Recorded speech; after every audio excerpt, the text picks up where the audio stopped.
like they forgot about Dre. So fast forwarding. Y'all know me. That was Forgot About Dre. Still right the same there. OG, but I stay low key. Hated on. Marshall Mathers is here. Behind the board. Cypher Sounds. Shade 45. This is a show where we get in depth. Sorry. Yeah. And by the way, Cypher, what are you wearing?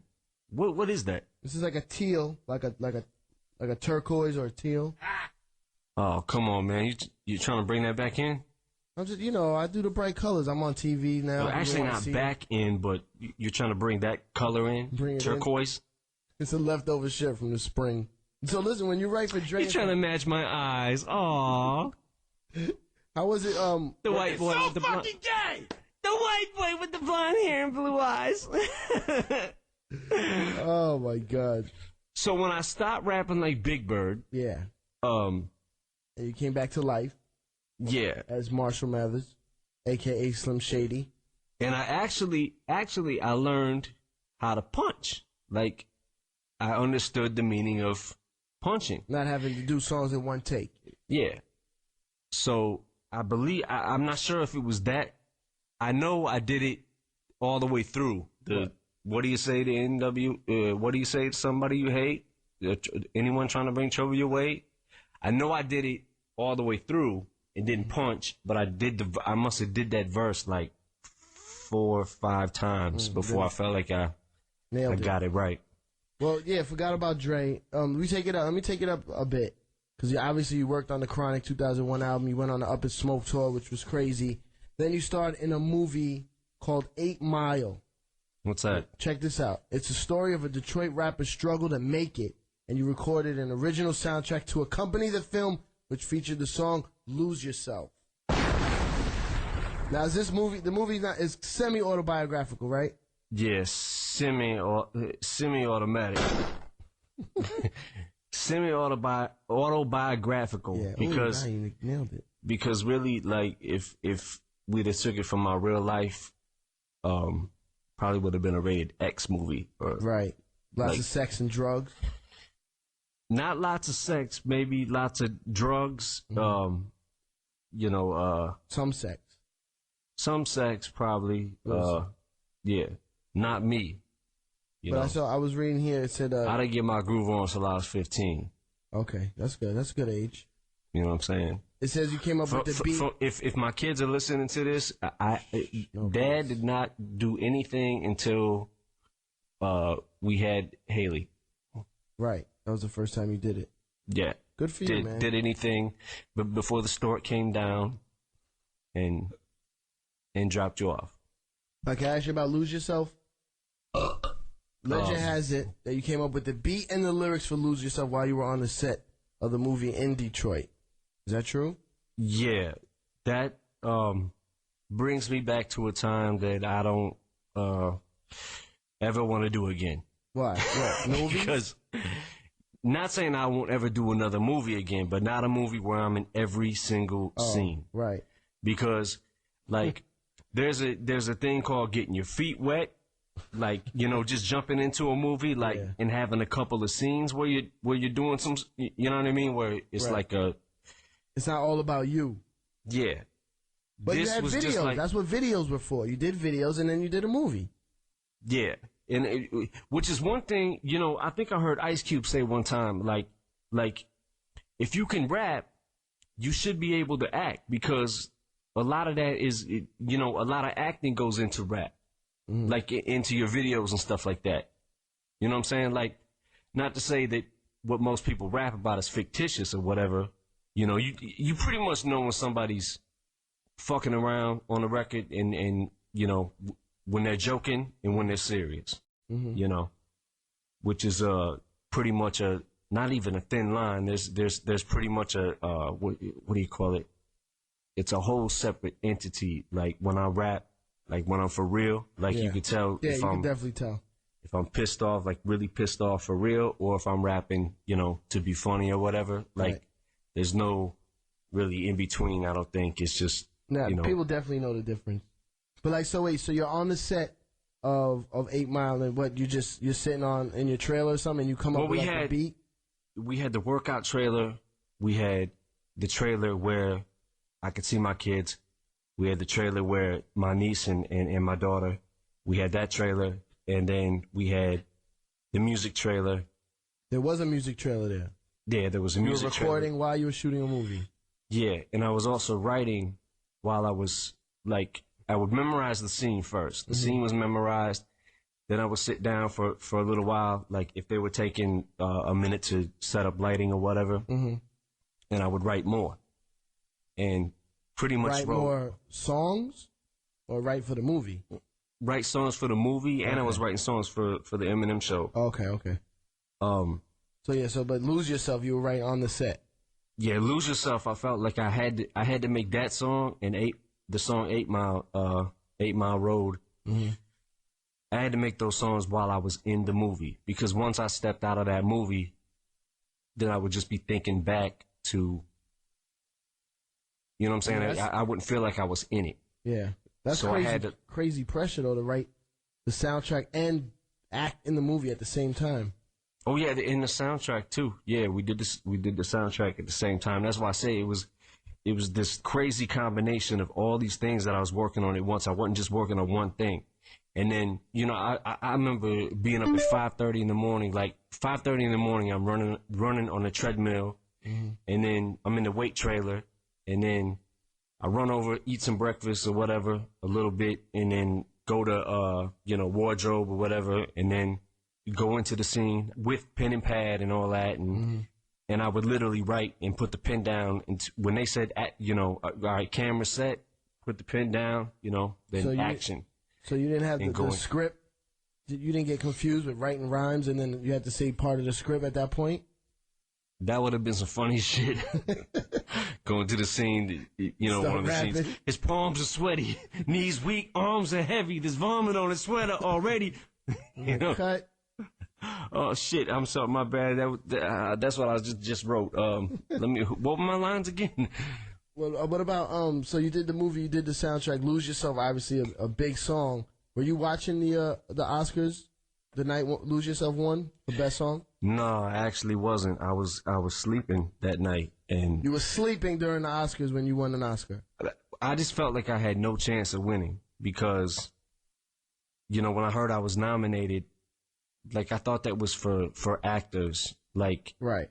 I wasn't sure what was what, like exactly what a Grammy meant, what certain awards meant. Right. I wasn't sure what they meant.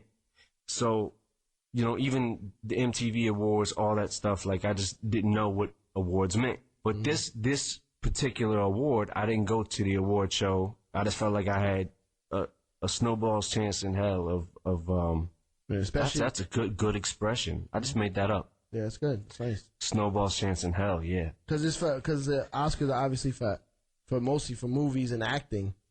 Yeah. And for you to have a song in there, it's like you probably like whatever. Yeah, I think I got it confused when they said Oscar. They were talking about the song, but I was like, yeah, but isn't there other movies that got like rock songs in them and stuff like that? Like at that point in my life, I always felt like rap never got its fair shake on anything. I mean, that was one of the reasons that I didn't go to the first Grammys that I was invited to because, I pretty much protested it and I didn't understand why there was a rap category and a best album category. And I was like, how come there cannot be a rap album in the best album category? No, you can't do that. Stop it. Can't do that. But no, Lose Yourself. Real. Obviously, you can see we getting down behind the boards. Shade 45, Cypher Sounds, Eminem, a.k.a. The Boss, Marshall Mathers is here, ladies and gentlemen. If you're at home or in your car, make some noise right now. That was Lose Yourself. Yeah! Yo, listen, let's get back to your albums, all right? You hear? Yeah, this fame brings you. As soon as I got famous, they started asking me how I grew up. Now, my mother was diagnosed with Munchausen by proxy syndrome, which is... It's not really a rare disease. They at first they thought it was, but I'm not an expert on it or whatever. But it's where the bottom line is where you want people to think that you constantly have a sick child, so that you get attention. So you get attention, and you're felt sorry for. I seen that on Law and Order. A word?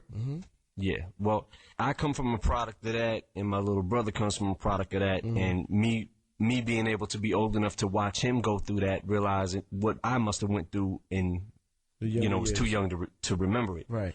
So once I got on as a rapper, I see. Nobody could believe that it happened. Right. I couldn't even believe it. Like it was a dream to me that you know what I'm saying. It's like one of the gazillion shot. Yeah.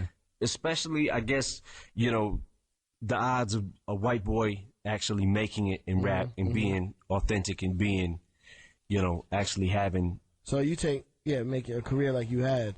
You yelling. Well, I only had the first album out and hadn't even seen a royalty check yet. And was just basically living off of touring money, which was, table scraps. You know what I'm saying? Like when we did the Warped Tour, me and Proof did the Warped Tour, we were doing shows for, I'm not sure how much the shows were for, but they were not for large amounts of money.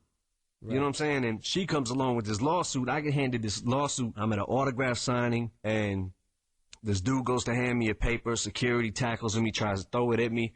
The paper don't reach me.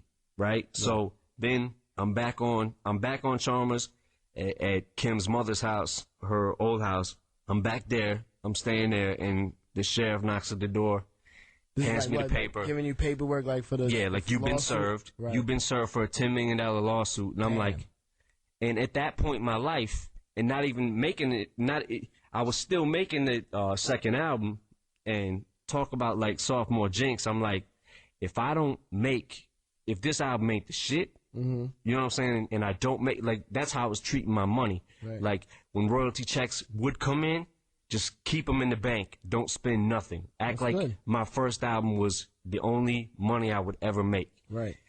And for me to get served for a $10 million lawsuit, man, was like, I didn't ever know if I would ever see $10 million in my lifetime. Yeah, that's crazy, $10 million. So, like, she saw me on TV. She thought I had $1 billion. Right. But doing a song like Cleaning Out My Closet, obviously, you got to get a lot of stuff off your chest. Is that like a relief to finally say all those things?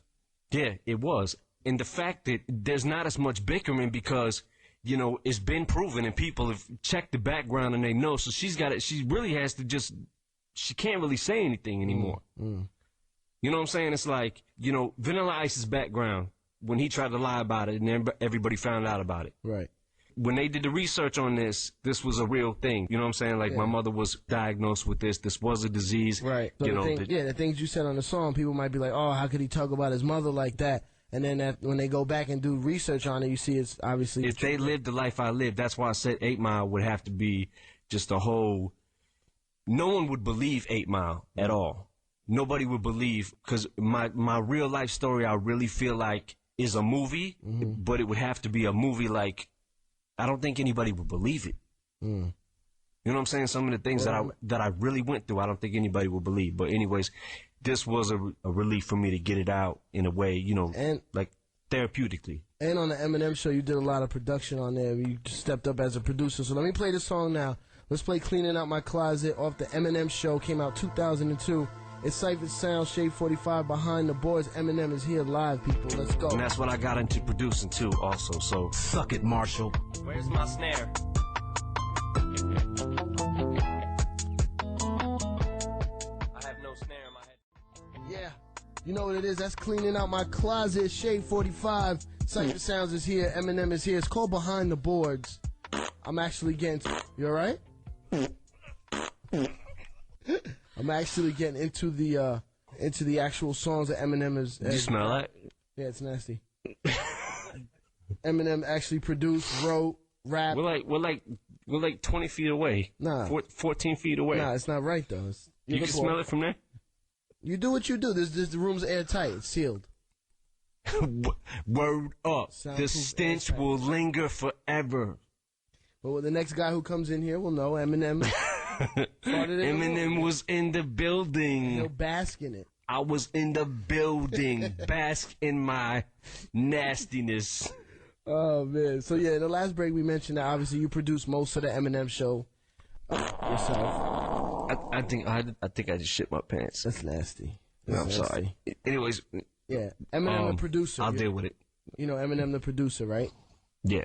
So whatever, you had a movie. You got your albums out, soundtrack is crazy. You want to Word up. The stench will linger forever.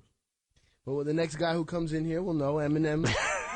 Eminem was in the building. He'll bask in it. I was in the building, bask in my nastiness. Oh man! So yeah, the last break we mentioned that obviously you produced most of the Eminem show yourself. I think I just shit my pants. That's nasty. I'm sorry. Anyways, yeah, Eminem the producer. I'll deal with it. You know Eminem the producer, right? Yeah.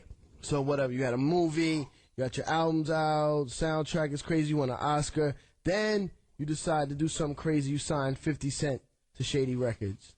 Explain. Yeah, as soon as... Real quick, how did that go down with like his 50 Street buzz? All these labels were trying to get him. Well, I knew about 50 before, It got crazy? Yeah, before shit got crazy, before the shooting, before the so-called stabbing incident and all that stuff. And I had also heard about it, and it wasn't too far apart that I believed that Big L had passed, And I remember being at Chung King Studios and hearing just about all this craziness that's going on in rap, and I just happened to be recording "I'ma Kill You," and as I'm recording it, I hear the news that I think I got the last verse to do, and I'm sitting there writing it, and I'm like, that was actually a beat that Dre played for me over the phone, and I was like, yo, send me that, and he was just going through DATs, like, a beats that he did, and he just accidentally hit that one, and I was like, yo, what was that? Rewind it. And I was sitting in my car, and I was on my cell phone, and he was like, that one right there? He's like, all right, I'll send it to you. So he sent me a beat CD, and everything that he sent me, I think he sent me 5 beats or something like that, and I think I made 4 songs to 4 out of 5 songs. I know at least 3. And anyways, when no one knew, like, when you hear about somebody getting shot 9 times, all you could do is pray for them. You know what I'm saying? And hope for the best, but it don't look good. It don't sound good. So like years later he gets to Shady Records. How many? And then he comes back. Like Paul, my manager was telling me, like, when I'm in the zone of my albums, like when I'm doing my albums, I can't really concentrate and listen to anybody else. I pretty much choose not to, because I don't want to start sounding like that person or accidentally subliminally take a line from somebody else's shit, so I just stay in my own zone. Right. Once I got finished with the Eminem show, the first song I heard was "If you get shot and run to the cops, you're not like me. If you ain't got no work on no block, you're not like me." Classic shit. Yeah, it was the Power of a Dollar, I believe, that album, and pretty much every song, every word to every song I knew. Like we were driving around in L.A. and I had that CD, and we just kept listening to it over and over and over. So yeah, so obviously, I mean, there was a lot of bidding wars for him. You got 50 Cent, he signed to Shady Records. You first started to record with him, like, as a producer, you put him on the first thing, 8 Mile soundtrack? Yeah. So the first song you ever do with 50 is Places to Go. Yeah. We were doing a show, he walked in, like, he asked if I had any beats for him. And I played him 2 beats, and the first beat... This is the first session you ever had with him? Yeah, we were in my dressing room, and he came in, he heard the beat, and he was like, yo, let me get that one. So we sent him the Pro Tools, and then he went to the studio, recorded it, and then I believe the next day when I came back, he had already done it. So you weren't even there when he recorded it? Nah. First song you ever did with 50 Cent, you weren't even there. He just went and did it. He just went and did it. Like, he just did it on his own. That was the only beat you gave him, or you gave him a few beats that day? He just said, let me take that one right now. Like, he was just like 50's the type of dude that, like, will just lock into something and be like, yo, give me that now. I want that now. You know? I mean, I think we're like a lot alike in that way. Like, that's you don't want to concentrate on too many things. That's what I was going to say, because that sounds similar to, like, when you were saying you first got with Dre. You just wanted to knock it out right there and kind of prove to Dre that you could do it. He probably did the same thing to you. Yeah, well, he proved it well. I mean, yeah, that guy's like, pretty good. He's all right. Yeah, he's all right. He's all right. Yeah, he's okay. He's doing well for himself. Behind the board, Shade 45, Cypher Sounds, Eminem. Yeah. That's places to go right there. That was off the 8 Mile soundtrack. First time 50 and M worked together legitimately. That's exactly how it went down. Who the fuck is that? That's my ex-wife. Oh. You know how that shit goes. Yeah, you know how that is. You know what I mean? Stop I'm saying though. Yeah, I got a Puerto Rican one. You know how that is. Yo, let me do more Eminem as a producer, right? 2002, you got to work with Nas on the Godson album, a song called The Cross. What was that about? Did Nas pick the beat, or did you make the beat for Nas? Yeah, I believe I sent him a beat CD, and he picked that beat, and then we only had 1 day. I remember there being like 1 day to like add music to it, you know, basically produce it, mix it, right? Like add music to it, do everything to it, because you know he was real close to his release date, right? So I mean, it was pretty much his deadline. So did you have beats picked specifically for Nas, or you just sent him any random beat tapes you had? I just sent him pretty much like, I think whatever I had at the time. Right. That's usually what I do to pretty much for anybody that I produce a record for. Because even if they pick something, you always could add on after they do their part. Yeah. So you do. I always try to get like I always do like the basic. Like my mind frame was like this: why put, you know, so much into a beat if nobody's gonna pick it? Why sit there and work on it for, you know, 2 hours when no one's gonna pick it? And then I always think, like, because once you hear the words, you might get a whole nother bunch of ideas. Which is exactly what happened with Patiently Waiting off Get Rich or Die Trying. Like I had sent 50 just the basic. Like I don't think 50 understood exactly how I produced the beats, like, and this was from just watching Dre. Like Dre would have the gist of the beat, you know, right, and then he would add like, you know, most of the shit after somebody laid a verse or whatever, and that's kind of how I work. But you know, I was trying to explain to him it's a skeleton beat, and I had to, you know, I believe I told Fifth, like, I kept calling him like, yo, did you write to that yet? Man, please write to that. That, I'm telling you, that could be crazy. And all we had, he's only hearing the bare bones of it. All he heard was just the drums and the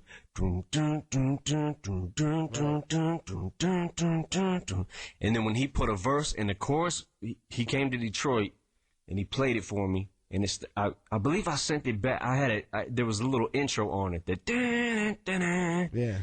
Did that, and then when he came to Detroit, he had the hook, 2 verses, and he had like a spot for me to. No, I don't think he had a spot for me. But that was the track that I knew, like, you'd want to get on. That I'd want to get on. With them. Like, and as soon as I heard the track and the way, you know, how when the chorus was smooth, it was like he started off smooth and then it got aggressive. Like, I've been patiently waiting for a track to explode on your stun if you want it. Like, you know, and it got more aggressive, and I was like, oh shit. Yeah. Like, I didn't even hear that. I didn't even hear that melody in that beat. Yeah. I don't know how the fuck he pulled that melody out of that beat, but he did. And I was just like, oh my God, this is, okay, now I got an idea. Now I got something to work with. Now we can add more music in it. And once the whole song was done, to me, that was the craziest song to me that me and Fifth did together. Absolutely. That was like. Yo, so, let me go back to the Nas song. What the hell are you doing, man? So Carry the Cross, I sent him the beat, and then he sent it back, and then we had that deadline we was working with, so we didn't have time to.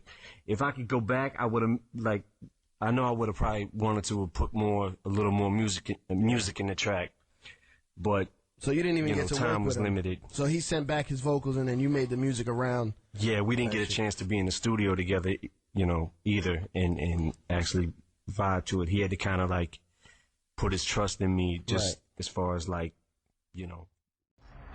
Yes, indeed. It's Shade 45, Behind the Board, Cypher Sounds, Marshall Mathers. Eminem is here shooting it up. Yo, I'm licking off shots, son!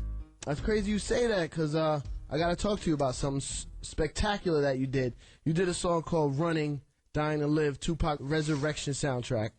Oh, yeah. So you produced a song with a duet of 2 guys that basically had beef with each other and both were tragically murdered. Tupac and Big on the same track that you produced. Give me the rundown on how that is even possible. Because they didn't record that song together. Nah. It's two different verses. It's two, yeah. I believe what it was no, I believe they did record. I'm not sure if they did or not. I can't remember if the Tupac verse was separate. But however it went down, I got the acapellas. I ended up getting the acapellas, and so all you had was Tupac's voice and Biggie's voice, and you had to make complete new music around all of that. Yeah, we used the Edgar Winter sample, and basically went off that, and then wanted to make the chorus like I wanted that song to have an impact just on the music, like just the music alone, and just people feeling like, I don't know, for music to claim a life or lives, you know what I'm saying? Like, that's when it gets ridiculous to me. Yeah. And I wanted to make the power of that song like, it was a beef they had that should not have been taken that far. Right. It was like, it was cool when it was on record, and it was like, oh, I wonder if Biggie's gonna come back, and and this and that. Then all of a sudden, I don't really want to. I'm not gonna speak on the actual deaths themselves, but I don't want to speak on that. I'm just saying the music itself, like, is very impactful. But I just wanted it to be like, I wanted people to stop and sit back and think like, these are two legends that. This is what can happen. This is how out of control music can get, especially rap music. I mean, really rap music. You know what I'm saying? Like, you don't see Willie Nelson hitting somebody over the head with a guitar, or getting out a 6-shooter and no, we don't see that. But that song is that's one of my favorite songs you've ever produced. Oh, good looking, man. Good looking out. No, now was it hard to get their vocals to like? Was it the same tempos, or did you have to you probably have to do some? I believe the tempos were a little different. Yeah. So we had to match each line with the tempo, and me being such a fan of both of them, like, I kind of knew where the downbeat was. Right. You know what I mean? Yeah. I hoped I hit the downbeat right. You know what I'm saying? Like, whenever they would come in with their verses, which I think you got it. Let's play it now. It's off the Tupac Resurrection soundtrack. It's called Runnin, Dying to Live. Biggie, Tupac on the same track, produced by the one and only Eminem. Right now, behind the board, Shade 45. Listen to this. And just because I produced it, it's still no bias, no biasism. It's one of my favorite songs ever. Listen.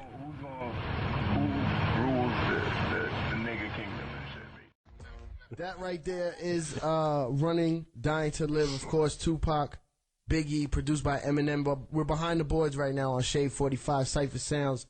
Feel real lucky and blessed right now to get to talk to the one and only Marshall Mathers. You feel blessed? It's my day. Last time I talked to you, it was suck it, Marshall. Yeah, it was something like that. It was basically something like that. It's talking nasty and fresh. Listen, word. Jay-Z's a good guy. You did the Renegades, which is another one. He is a very nice man. It's one of my favorite songs of all time.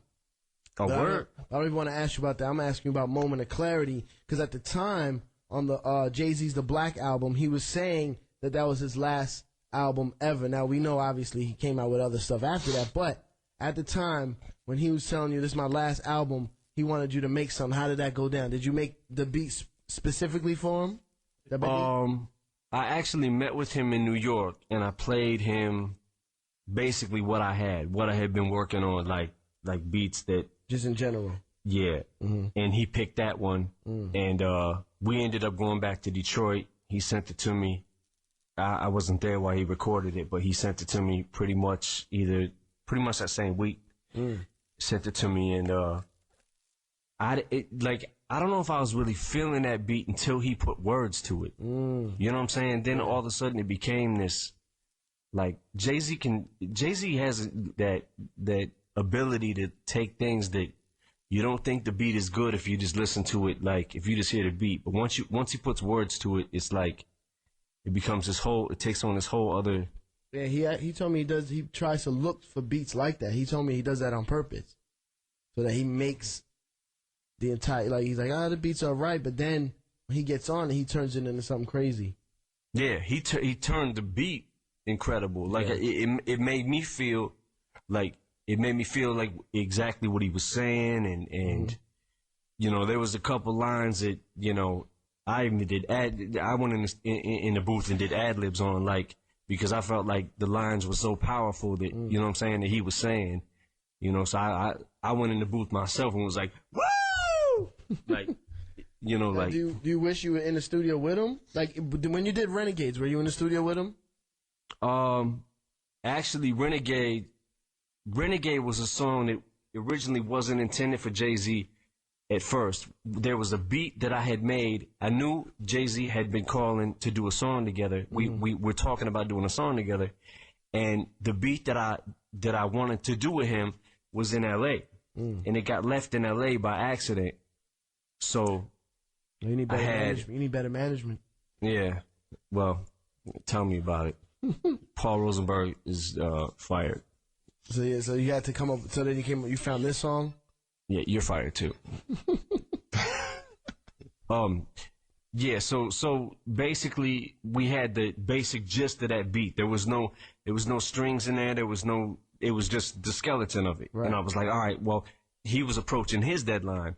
So I was like, all right, well, let me send you this and see if you're feeling this, because this is it was like a backup thing. Right. And that actually ended up being better than the one going back before. Now, listening to the beat that I was going to send him. Yeah.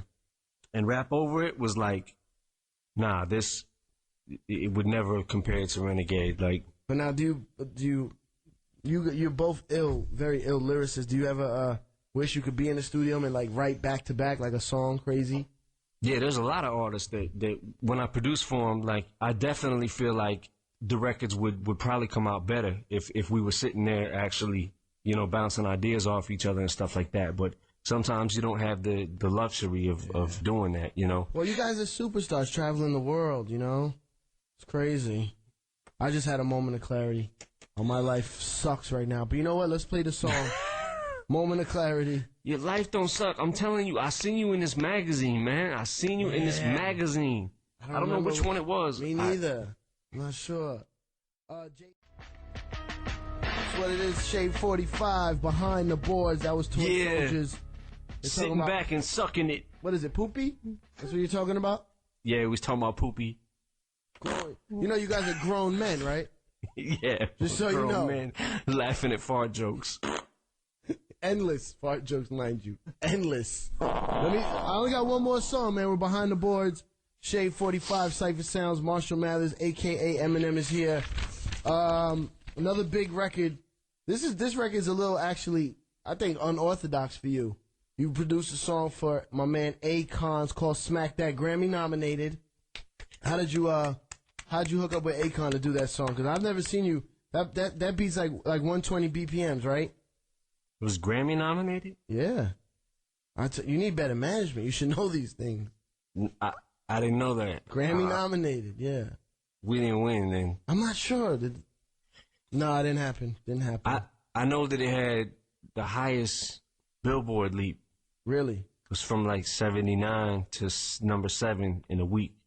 Wow. It jumped up all them slots. Smack That. That's why I thought, like, in as much airplay that it got, that's why I thought we was, like, at the VMAs, I thought, you know, we was going to win. I really thought we was going to win that. They were probably hating on you, Marshall. So, but no, how'd you hook up with Akon for that? Well, actually, Akon was doing a record with Obi Trice. Yeah. And, Snitches. Yeah. Stop Snitching. He did a record, and then I played him some beats. He ended up, I said, here's some beats, and if you want to stay any longer or whatever, I'll be back tomorrow. And I'm like, if you want to stay, and record to any of these beats. So he recorded Smack That and then left me a 16. And I was like, oh, okay. Well. So you just had that beat? Because I never heard you make a beat that fast. It's like a clubby dance beat. So he recorded it was it in Detroit or was that LA? It was in Detroit. We recorded it, and then that's when I came back the next day, heard what he did, and just given my past experiences with women, like, it's extremely hard for me to rap about women in a non-misogynistic way, and I don't know why that is. I mean, I sort of do know why that is, but I'm not gonna say it. But, you know, on record. But you know, it's like this catch-22. It's like, you know, I got my daughter, I got my niece, I got my little girls, and they're growing up and stuff like that. And I'm trying to teach them the right way, and at the same time, I'm still trying to be me, and trying to show them now that they're getting older and they're able to understand certain stuff. Like, this is the difference between entertainment and dad. All right, so let's actually get into that song right now. Smack That. Akon featuring the one Shade 45, Cypher Sounds, Eminem. That's Behind the Boards right there. This is the first, hopefully, of many more to come, Behind the Boards, where we get in-depth into the songs and different artistic value of different artists and songs that made the careers and blew them up. Figure out how it was actually behind the boards when they made these records, whether it be songwriting, producing, rapping, singing. That's it for us today, though. The one and only boss, Marshall Mathers, had to set it off so we could get it right. Behind the boards, Cypher Sound, Shade 45. Thank you so much for joining us. I hope we hear from you again, or you hear from us again. All right? Behind the boards, bitch. I'm out of here. Eminem was in the building. Behind the boards. Behind the boards. Exclusively on Shade 45. A radio station brought to you by Eminem. And I don't get no more real than that. Shade 45 on Sirius Satellite Radio. The hype is real. Don't hate, congratulate. It's real right now. Yeah.